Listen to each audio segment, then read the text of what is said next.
ఈ యొక్క వేదాల్ని చదవడానికి స్త్రీలకు, శూద్రులకి, అట్లాగే కుటుంబీకులకి, బ్రహ్మ బంధువులకి నిషేధం అనే మాట గూడా చెప్పారు. అంటే దేవతలకు గూడా ఈ వివక్ష ఉంటుందా? నిషేధము అనడం కన్నా స్త్రీ శూద్ర బ్రహ్మ బంధువునాం వేదః అగోచరః అని చెప్పేసి వేదవ్యాసుడు మాట. అంటే శ్రీ శూద్ర బ్రహ్మ బంధువులకి వేదాలు చదవకూడదు, వాళ్ళకి అర్థం కాదు అని చెప్పేసి ఆయన చెప్పడం జరుగుతుంది. కారణాలు ఏంటంటే వేదవ్యాసులు పెద్ద సైంటిస్ట్. మనకి కార్తికేయ 2లో చెప్పినట్టు కృష్ణుడు ఒక ఎలా గొప్ప సైంటిస్ట్ అని చెప్తున్నారో అలా వేదవ్యాసులు గొప్ప సైంటిస్ట్. ఎందుకు ఈ మాట అంటున్నానంటే సత్యవతి వేదవ్యాసాన్ని పిలుస్తుంది. అంబిక వల్ల పిల్లల్ని అంబికా అంబారికలో పిల్లల్ని కనాలి అని చెప్పేసి వేదవ్యాసం వాళ్ళని ముట్టుకోవడం వల్ల వాళ్ళకి పిల్లలు పుడతారు. వాళ్ళకి ముగ్గురికి కూడా వాళ్ళకి మగ పిల్లలే పుడతారు. ఎందుకంటే వై క్రోమోస్ ఎక్స్ క్రోమోస్ అని వాళ్ళు ఏదైతే సైన్స్ చెప్తున్నారో ఆ జ్ఞానం లేకుండా వాళ్ళ మగపిల్లల్ని పుట్టించడం అనేది అసాధ్యం. వాటిని కూడా ఆయన కంట్రోల్ చేయగలిగారు, అలా పుట్టించారు. అదొక విజ్ఞానం. అయితే గాంధారి గర్భపాతం అయినప్పుడు 100 కుండల్లో నేతి కుండల్లో ఆ గర్భాన్ని పెట్టి, అంటే ఆ మాంసముద్దల్ని పెట్టి వాటిలోంచి 101 మందిని కౌరవుల్ని ఆయన పుట్టిస్తారు. ఎలాగా రోజు వెళ్ళి ఆ ముద్దల్ని తల్లి వెళ్ళి ముట్టుకోవాలి అని చెప్తారు. ఈరోజు మనం ఏదైతే టెస్ట్ ట్యూబ్ బేబీలు అని చెప్తున్నామో అది ఆ కాలంలో ఆయన సృష్టించిన మహాత్ముడు. అందువల్ల మన దేహం గురించి, మన ఆధ్యాత్మిక సైన్స్ గురించి ఆయనకి అపారమైన జ్ఞానం ఉండింది. ఇలాంటి విషయాలు చెప్పడానికి కారణం ఏంటి అంటే ముఖ్యంగా స్త్రీలను తీసుకున్నప్పుడు ఈరోజు చాలామంది చాలా పెద్ద వాదనలు చేస్తున్నారు. ఓంకారం స్త్రీలు ఎందుకు చెప్పకూడదు, మేము చెప్తాము అని చెప్పేసి అహంకారంతో వెళ్తున్నారు. ఓంకారం అవ్వని, వేదాలు అవ్వని, ఇవన్నీ కూడా వాళ్ళకి నాభి నుంచి అవి రావడం జరుగుతాయి.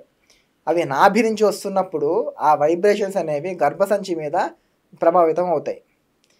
స్త్రీలకి గర్భసంచి అనేది చాలా ముఖ్యమైన ఒక అవయవం, అంటే ముఖ్యమైన స్థానం. అది ఆ గర్భస్థానానికి ఈ గట్టిగా చెప్పే వేదాలు మరి ఓంకారం నుంచి వచ్చే వైబ్రేషన్స్ వల్ల అది సూక్ష్మంగా ఉండడం వల్ల దాంట్లో జరిగే మార్పులు వాళ్ళకి పిల్లలు పుట్టే విషయంలో కానీ లేకపోతే గర్భం ధరించే వాటిలో కానీ వాళ్ళకి సమస్యగా మారుతుంది.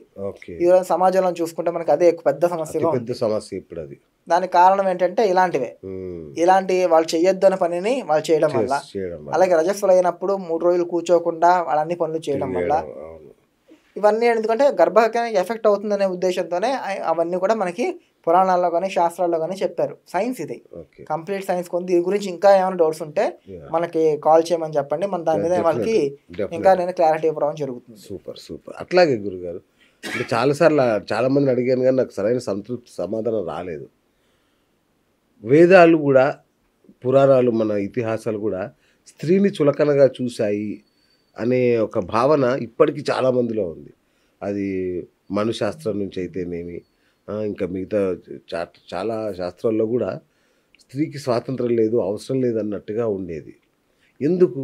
మాటల్లో మనుస్మృతిలో కానీ వీటిలో అన్నట్టు కూడా స్త్రీకి స్వాతంత్రం లేదు అని చెప్పేసి లేదు. వాస్తవికంగా ఇదంటే ఇక్కడ ఇద్దరికీ కూడా రెండు పరిమితులు ఉన్నాయి. ఒక స్త్రీకి ఒక పురుషుడికి వాళ్ళ దేహ రచన కానీ, ఈరోజు చాలామంది అంటారు మేము పురుషులతో సమానం. ఎప్పటికీ సమానం కాదు. దేనికనంటే వాళ్ళ దేహ రచన వేరు, పురుషుడి దేహ రచన వేరు. పురుషుల్లో ఉన్న శక్తి స్త్రీలలో ఉండదు. వాళ్ళకి మానసిక శక్తి చాలా బాగుంటుంది. వాళ్ళ మానసిక శక్తి, వాళ్ళ బుద్ధి శక్తి పురుషుల్లో ఉండదు. అలాగే పురుషుల్లో ఉన్న దేహ శక్తి స్త్రీలలో ఉండదు.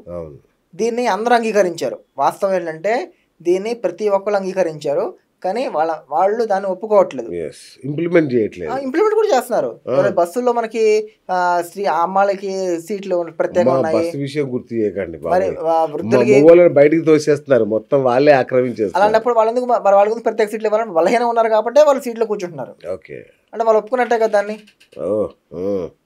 దాన్ని స్త్రీలకి వాళ్ళు ఏదైతే సీట్లు వాళ్ళు కేటాయిస్తున్నారో దాంట్లో వాళ్ళు పురుషులు లేపి వాళ్ళు కూర్చుంటున్నారంటే వాళ్ళు బలహీనంగా ఉన్నారనే ఉద్దేశంతో వాళ్ళకి ఇస్తున్నాం మనం. అందువల్ల అంటే వాళ్ళకైనా పురుషులు నుంచోగలరంటే పురుషులు బలంగా ఉన్నారనే అర్థం కదా. ఇప్పుడు ముసలి వాళ్ళు వీక్గా ఉంటారు కాబట్టి వాళ్ళు సీట్లు ఇస్తున్నాం, గర్భిణీ స్త్రీలు వీక్గా ఉంటారు వాళ్ళు సీట్లు ఇస్తున్నాం. అర్థమైందా? అంటే ఎవరైతే వీక్ ఉన్నారో వాళ్ళు సీట్లు ఇస్తాం అన్నప్పుడు స్త్రీలకు ప్రత్యేకంగా సీట్లు వేసారంటే మన గవర్నమెంట్ కూడా దాన్ని అంగీకరిస్తుందనే అర్థం. వాళ్ళు ఒప్పుకోకపోయినా. అలాంటివి కొన్ని విషయాలు మనకి మన శాస్త్రాలు ఏం చేశారంటే పరిమితులు పెట్టారు. ఇప్పుడు మీరు చెప్పినట్టు స్త్రీలను ఆ రోజుల్లో చదువుకోనివ్వట్లేదు, అది ఇది అని చెప్పేసి చాలామంది చెప్తున్నారు. అలాగైతే మనకి దీపావళి పండగే ఉండేది కాదు. ఈరోజు మనకి దీపావళి పండగ ఎందుకు ఉంది అంటే సత్యభామ నరకాసురుని చంపింది కాబట్టి దీపావళి పండగ ఉంది. Correct correct.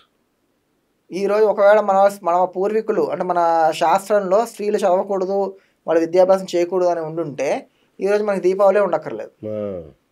అంటే సాక్షాత్ సరస్వతి దేవే కదా చదువుల తల్లి, అయినా కూడా మనం స్త్రీలకు చదువు లేకుండా చేశాము అని చెప్పాను. ఎందుకంటే కారణం ఏంటంటే ఎప్పుడైతే మొఘల్స్ మళ్ళీ బ్రిటిషర్ మన మీద ఆక్రమణ చేశారో స్త్రీలు బయట కనిపిస్తే వాళ్ళని తీసుకెళ్లి అత్యాచారం చేసేవారు దారుణంగా. అందువల్ల ఇలాంటివి జరిగినప్పుడు స్త్రీలు బయటకు వెళ్ళకుండా ఇంట్లో ఉండడమే మంచిది అనే మనస్థితిలో 200 సంవత్సరాలు అంటే దగ్గర 2 తరాలు మనం 2-3 తరాలు అంటే 300 సంవత్సరాల దాకా మొఘల్స్ కూడా ముందు పరిపాలించారు. వాళ్ళ పరిపాలన కూడా మనకు అదే అయ్యేది. సో వీళ్ళ పరిపాలనలో ఇలా ఉండడం వల్ల స్త్రీలు బయటకు వెళ్ళడం కన్నా ఇంట్లో ఉండడమే మంచిది అనే ఉద్దేశంతో వాళ్ళని ఇంట్లో పెట్టడం జరిగిందే కానీ అంతేగాని స్త్రీలు బయటకు వెళ్ళకూడదు చదవకూడదని చెప్పేసి ఏం లేదు. దానికన్నా ముందు వచ్చిన ఝాన్సీ రాణి ఆవిడ యుద్ధ కళలంతా స్త్రీలకు విద్య నేర్చుకోమని యుద్ధాలు ఎక్కడ నేర్చుకున్నారు వాళ్ళంతా పురుషుల దగ్గర, వాళ్ళు కూడా నేర్చుకునేవారు. అవును, వాళ్ళకి విద్య ఉండేది, వాళ్ళు విద్యాభ్యాసం చేసేవారు. సత్యభామ అశ్వత్థామునికి గురువు, వాళ్ళు గురువు పాఠం చేసేవాళ్ళు, పాఠం చేసే అధికారం ఉండింది వాళ్ళకి, అవన్నీ అధికారాలు ఉండేవి. అలాగే శూద్రుల విషయం వచ్చినప్పుడు వేరే విషయం. శూద్రులకి ఇప్పుడు ఒక్కొక్క వాళ్ళని ఒక్కొక్క దానికి సృష్టించారు. అంటే దేవుడు సృష్టించింది తెలివికి, ఏదైనా నేర్చుకోవాలన్నా ఏదైనా చెప్పాలన్నా వేదాభ్యాసం చేయడానికైనా ధర్మ ప్రచారం చేయడానికైనా వీటన్నిటి కూడా బ్రాహ్మణులు నియమించారు. అలాగే క్షత్రులను ఎందుకు పెట్టారంటే యుద్ధాలు చేయడానికి, రాజ్య సంరక్షణ చేయడానికి, అంటే దేహబలం ఇచ్చారు వాడికి. బుద్ధిబలం బ్రాహ్మణుడికి ఇస్తే దేహబలం క్షత్రుడికి ఇచ్చారు. అలాగే వైశ్యులు వాళ్ళకి ఏంటంటే బయటికి వెళ్ళి వేరే ఊరికి వెళ్ళి అక్కడ వ్యాపారం చేసుకుని ఆ డబ్బులు తీసుకొచ్చి ఇక్కడ ట్యాక్సీలు కట్టడం అలాగంతా చేసి రాజ్యానికి డబ్బులు తీసుకొచ్చే పనిని వైశ్యులు పెట్టారు. వీళ్ళ నలుగురికి సహాయం చేసే పనిని శూద్రులకి ఇచ్చారు. అంటే ఇప్పుడు ఈరోజు అమెరికా పరిస్థితి ఎలా అయిందంటే అక్కడ పని మనిషికి వాళ్ళు దగ్గర 10,000 రూపాయలు రోజుకి ఇస్తున్నారు. కారణం ఏంటి? రోజుకు 10,000 మన డాలర్లో కంపేస్తే అంతే. అక్కడ $2,000 ఎంతో పని మనిషికి అక్కడ. ఎందుకని అంటే అక్కడ పని చేసేవాళ్ళు దొరకట్లేదు. ఎందుకు దొరకట్లేదు? అందరూ చదువుకుంటున్నారు, అందరూ విద్యావంతులే. అందరూ విద్యావంతులైనప్పుడు ఆ పనులు చేయడానికి ఎవరు ఒప్పుకుంటారు? ఎవరు ఒప్పుకోరు. ఈరోజు రైతు బాధపడుతున్నాడు, వ్యవసాయం రైతులు లేరు. కారణం ఏంటి? అందరూ ఇంజనీరింగ్ చేస్తున్నారు.